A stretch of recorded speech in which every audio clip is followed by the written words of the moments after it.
بسم اللہ الرحمن الرحیم۔ عشاء کے صرف 4 فرض اور 3 وتر پڑھنے سے نماز ہوگی یا نہیں، جاننے کے لیے ویڈیو کو مکمل دیکھیے گا۔ محترم ناظرین، حضرت عائشہ صدیقہ رضی اللہ عنہا کی ایک روایت نقل کی گئی ہے جس میں حضور صلی اللہ علیہ وآلہ وسلم کا یہ معمول بیان کیا گیا ہے کہ آپ صلی اللہ علیہ وآلہ وسلم عشاء سے پہلے 4 رکعتیں پڑھتے تھے اور عشاء کے بعد بھی 4 رکعتیں پڑھتے تھے، پھر آرام فرماتے تھے۔ ناظرین، اگر عشاء کی نماز میں سنتیں اور نفل نہ پڑھیں، چھوڑ دیں تھکاوٹ کی وجہ سے، تو کیا گنہگار ہوں گے؟ عشاء کی نماز میں 4 فرض اور 3 وتر پڑھنا یہ کیسا ہے؟ نماز ہوگی یا پھر سنتیں اور نفل پڑھنے پڑیں گے؟ دیکھیں، عشاء کی نماز میں ٹوٹل 17 رکعتیں ہیں، یعنی 4 رکعت سنت غیر موقدہ فرضوں سے قبل جو پڑھی جاتی ہیں، پھر 4 فرض، پھر 2 رکعت سنت فرضوں کے بعد سنت موقدہ، اور پھر 2 نفل، پھر 3 رکعت وتر واجب، اور پھر اس کے بعد 2 رکعت نفل۔ اب اس میں جو سنت غیر موقدہ اور جو نوافل ہیں اس کو پڑھنے کا بہت زیادہ اجر و ثواب ہے۔ جو فرضوں سے قبل 4 رکعت سنت غیر موقدہ ہیں ان کے پڑھنے کی بہت زیادہ فضیلت ہے۔ لیکن اگر کوئی سنت موقدہ اور نفل نہیں پڑھتا، چھوڑ دیتا ہے، یعنی کوئی تھکاوٹ ہے یا پھر طبیعت درست نہیں ہے، چھوڑ دینا کوئی گناہ نہیں ہے۔ اگر پڑھیں گے تو اجر و ثواب ہے، بہت زیادہ فضیلت ہے، لیکن اگر چھوڑ دیں گے تو کوئی گناہ نہیں ملے گا۔ عشاء کی نماز میں جو ضروری ہے وہ ہیں 4 رکعت فرض، جن کا ادا کرنا لازم ہے، ضروری ہے۔ پھر فرضوں کے بعد 2 رکعت سنت موقدہ۔ دیکھیں، سنت موقدہ جو ہے یہ ضروری ہے۔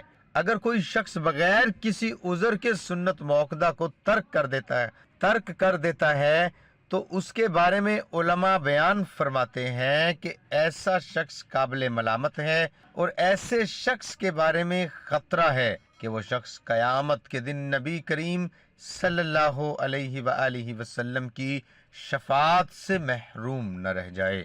تو سنت موقدہ کو بغیر کسی شرعی عذر کے ترک نہیں کرنا چاہیے۔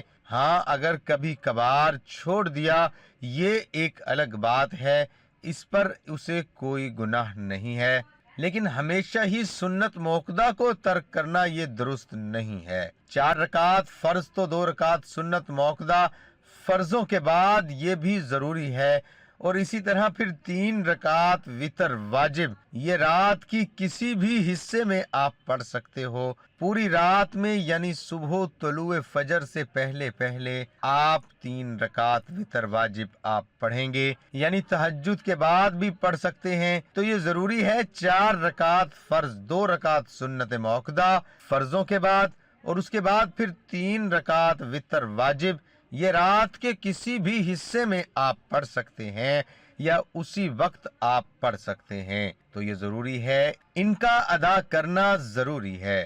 اب ایسا تو نہیں ہے کہ اگر کوئی شخص جو ہے وہ تھکا ہوا ہے یا اس کی طبیعت درست نہیں ہے، اگر وہ یہ سمجھتا ہے کہ 17 رکعت پڑھوں گا تو نماز ہوگی، اور اس کی وجہ سے وہ غفلت کر جاتا ہے اور پھر وہ فرض اور واجب چھوڑ دیتا ہے، تو یہ درست نہیں ہے۔ اگر طبیعت درست نہیں ہے، تھکاوٹ ہے، آپ 4 فرض، 2 رکعت سنت موقدہ اور 3 رکعت وتر واجب پڑھ لیں تو اس طرح بھی آپ کی نماز ہو جائے گی۔